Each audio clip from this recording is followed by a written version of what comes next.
ए जी का हो बथेला का पार हमरी टी से करी हैया मोरे राजा जी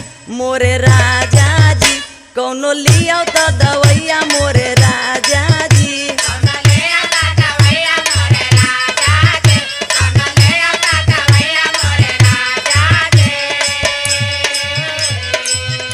अरे रे रे रे रे तोके कोनो दवाई के जरूरत ना तोहार बीमारी का तोके पता है 8 बजे टूटे रोज तोहारी वो भैया हमारी रानी हो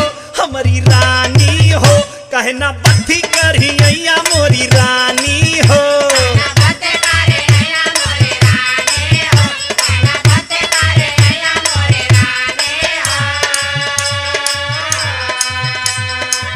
सही बताओ तनी देखी हमार कमर कितना पिराता। अच्छा भूखिया मिटाइल हो